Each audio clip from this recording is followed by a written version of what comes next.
2023년 2월 26일 주일입니다. 2월의 마지막 주일인데요. 오늘은 신약성경 229쪽에 있는 사도행전 23장 12절부터 35절에 있는 말씀을 본문으로 삼아 이 한 가지만 기억하며 살라. 이 한 가지만 기억하며 살라. 이런 제목으로 하나님의 말씀을 증거하기 원합니다. 지금 저희가 한국에 머물고 있기 때문에 오늘 또 중국에 있는 우리 가족들 한자리 함께 모여서 또 예배 자료를 통해서 예배 드리고 있을 터인데 하나님의 더 크고 귀한 은총이 그 모임 가운데 그 자리 가운데 함께 해주시기를 간절히 기도합니다. 하나님께서는요 가끔 우리가 상상하지도 못했던 방식으로 하나님의 백성들을 돌보시고 지키시고 은혜를 베풀어 주십니다.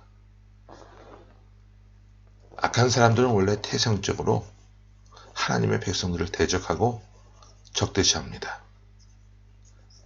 끊임없이 하나님의 백성들을 괴롭혀요. 때로는 악한 사람들은 하나님의 백성들을 사회적으로 매장하기도 하고 실제로 죽이려고까지 합니다. 그런데 역설적으로 하나님께서 일하시면 그 악한 사람들의 손길을 통해서 하나님의 자녀들을 오히려 그들 품 안에 두시고 그들을 통해서 하나님 백성들을 돌보시는 아주 신기하고 이상한 일들을 목격하게 하세요. 자, 예를 들어 볼게요. 구약성경에서 우리가 모세를 한번 생각해 보자고요. 모세가 태어날 즈음에 바로는 히브리 민족의 자녀들이 아들을 낳거든 반드시 죽이라고 명령을 합니다. 딸이거든 살려두고 아들은 죽이라고 명령을 했어요. 하지만 모세의 부모는 모세를 그렇게 죽일 수가 없었습니다. 그래서 그를 키울 만큼 키우다가 나일 강에 갈대 상자에 담아서 띄워보내는데요. 하나님께서 손길로 역사하셔서 그 갈대 상자가 바로의 공주의 눈에 띄도록 하셨고 바로의 공주는 그 아이 모세를 데려다가 궁에서 키우게 됩니다. 아주 놀라운 역설적인 상황이 생기는 거예요. 히브리 민족을 죽이라고 명령한 바로의 그 궁에서 그것도 공주의 양자가 되어 모세는 40년 동안 성장하게 됩니다. 이집트 사람들의 학문과 교양과 문화와 그리고 세계 시민으로서의 자질을 온전히 갖추며 그곳에서 40년 동안 성장했어요. 하나님께서 그곳에서 하나님 자녀를 돌보신 것 때문이었죠. 하나님께서는 그를 그곳에서 40년 동안 돌보고 키우시다가 때가 되매 광야로 내보내셨고 광야에서 40년 동안 아주 혹독한 훈련을 받게 하셨다가 때가 되었을 때 하나님의 백성들을 출애굽시키는 하나님의 인도자가 되도록 그를 세워주셨습니다. 하나님은 오늘 모세에게 행하셨던 이 놀라운 일들을 바울에게도 똑같이 행하고 계시는 것을 보게 돼요. 바울은 예루살렘 교회를 돕기 위해서 각 교회들을 돌면서 헌금을 모아왔습니다. 그리고 예루살렘에 들어왔어요. 예루살렘에는 바울이 오기만 하면 그를 잡아 죽이려고 하는 극단적인 유대교에 심취한 사람들이 많이 있었습니다. 그들이 모세를 잡아서 죽이려고 하는 이유는 세 가지였는데 첫 번째는 뭐냐 하면 바울이 모세의 율법을 어겼다는 거예요. 그런데 바울은 이방인들을 선교하기 위해서 다니면서 모세의 율법은 불완전하고 모세의 율법보다 완전한 법이 있는데 그것이 바로 주 예수 그리스도가 전해주신 하나님의 진리의 말씀이라고 가르쳤습니다. 그래서 이 유대인들이 예수를 모세보다 더 높은 자리에 두는 것을 견디지 못했어요.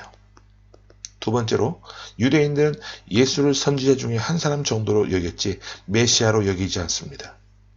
그런데 바울은 예수님을 메시아로 전하고 그의 부활을 증거했다는 것이죠.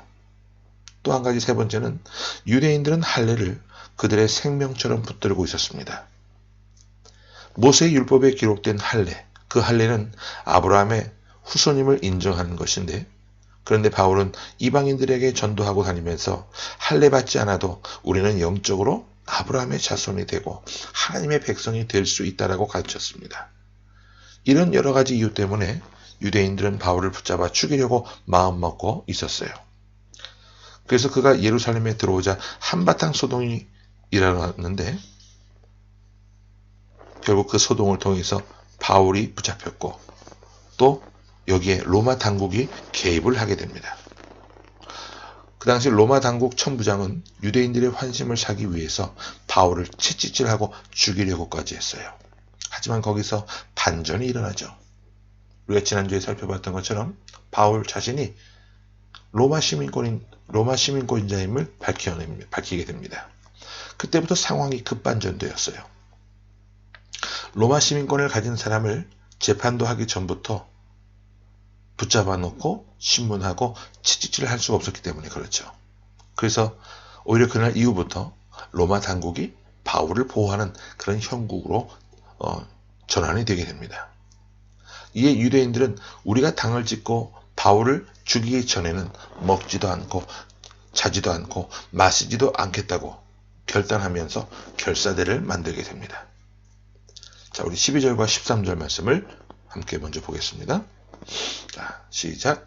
날이 새매 유대인들이 당을 지어 맹세하되 바울을 죽이기 전에는 먹지도 아니하고 마시지도 아니하겠다 하고 이같이 동맹한 자가 40여 명이었더라. 이 40여 명이요, 바울이 이송되는 틈을 타서 바울을 습격해서 죽이려고 마음을 먹고 있었습니다. 이 사실을 미리한 어떤 바울의 생길되는 어떤 한 사람이 천부장에게 이것을 전달해 주었고, 천부장은 그때부터 갑자기 두려움을 느끼게 돼요.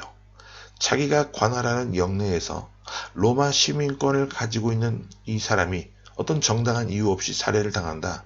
그러면 모든 책임은 자신이 져야 했기 때문에 그래요. 그래서 천부장이요, 바울을 자기 영내에 두는 것이 두려웠습니다. 그래서 바울을 총독 벨리스에게 보내기로 결정을 하죠.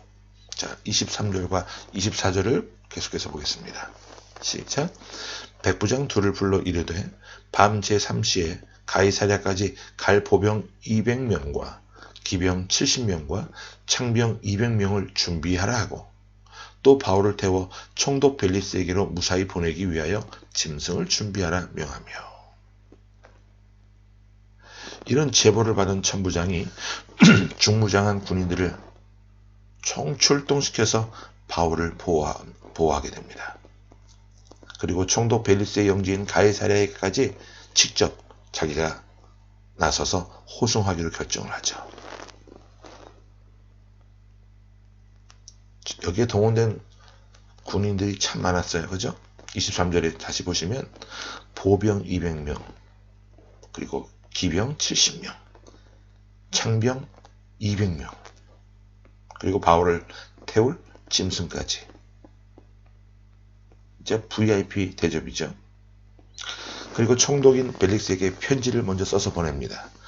이 바울이라고 하는 사람은 죄가 없는데 유대인들이 이 사람을 죽이려고 합니다. 이런 편지를 써서 자신에게는 이 사람에 대한 책임이 없다라는 것을 분명히 하고 있는 것을 보게 돼요. 자, 그것이 28절, 우리 29절까지 두 절을 또 함께 보겠습니다. 시작. 유대인들이 무슨 일로 그를 고발하는지 알고자 하여 그들의 공회로 데리고 내려갔더니 고발하는 것이 그들의 율법 문제에 관한 것뿐이요 한 가지도 죽이거나 결박할 사유가 없음을 발견하였나이다. 이렇게 편지를 써서 보냈어요. 우리는 이런 일련의 사건을 보면서 이런 친절한 사람들이 다 있구나 하는 생각을 해보게 됩니다. 하지만 사실은 이 모든 것은 누가 주도하신 일이에요? 네, 하나님께서 주도하신 일이었어요.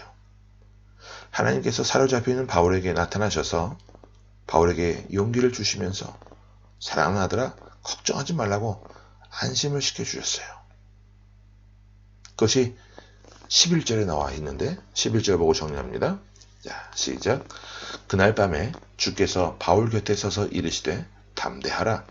네가 예루살렘에서 나의 일을 증언한 것 같이 로마에서도 증언하여야 하리라 하시니라. 하나님께서는 바울이 에베소 교회가 정점에 이르렀을 때 그가 결단한 것을 한시도 잊지 않고 계셨습니다. 바울이 그때 결단했잖아요. 내가 이곳을 떠나서 예루살렘을 지나 로마도 보아야 하리라. 마음속에 큰 꿈과 비전을 가졌습니다. 하나님은 그때 바울이 결단한 그 결단의 기도를 이미 다 듣고 계셨고 하나님은 이미 마음판에 새기고 계셨습니다. 그랬던 바울을 어떻게 악한 자들의 손에 그냥 두시겠어요? 하나님께서는 이 모든 일을 주관하시고 오히려 극단적인 그 유대주의자들의 손에서 건져내어서 로마 당국의 손에서 바울을 강권적인 손길로 보호하게 하셨던 겁니다. 이런 역설적인 상황은요, 로마 당국이 친절해서 그들의 천부장이 착해서 일어난 일이 아니라 하나님께서 악인의 손을 통해서도 하나님의 백성들을 돌보시고 보호하신다는 사실을 온 천하에 드러내 주신 일이에요. 여기서 우리가 알아야 될 한 가지 중요한 교훈이 있는데요. 하나님의 백성들은 이것 한 가지만 신경 쓰면 됩니다. 오늘 설교 말씀 제목이 이 한 가지만 기억하며 살라였는데 바로 이겁니다. 무엇이냐 하면 내가 하나님께 사로잡혀 있는 사람인가? 하나님의 마음에 합한 일을 하고 있는가? 내가 하는 모든 일이 하나님께서 기뻐하실 일인가? 내 마음에 품는 계획이 하나님의 손 안에서도 깨끗하고 순결한 일인가? 이 한 가지만 기억하며 사시기를 바랍니다. 이 한 가지를 넘어서서 하나님께 사로잡힌 일이 아니고 세상 일에 줄타기 하는 인생이라면 우리는 하나님의 보호를 받을 자격이 없는 사람일 거예요. 하지만 우리가 하나님의 보호를 받기 위해서는 하나님의 일을 하는 사람이 되어야 합니다. 양심에 거리낌이 없고 신앙 양심에 문제가 없고 하나님 보실 때도 영적으로 순결한 일. 바울이 생각하는 일은 오직 한 가지, 바로 복음 전파였습니다. 이 한 가지 생각만 하는 바울을 하나님께서는 로마 당국의 손길을 통해서 오히려 바울을 보호해 주셨던 거예요. 오늘 우리가 세상의 유익과 나의 유익을 위해서 쫓아 살지 말고 하나님께서 기뻐하시는 하나님의 유익을 따라 사는 믿음의 백성들이 될 수 있기를 바랍니다. 그러면 하나님은 우리가 상상하지 못하는 방법으로 우리를 지키시고 돌보시고 책임져 주실 것입니다.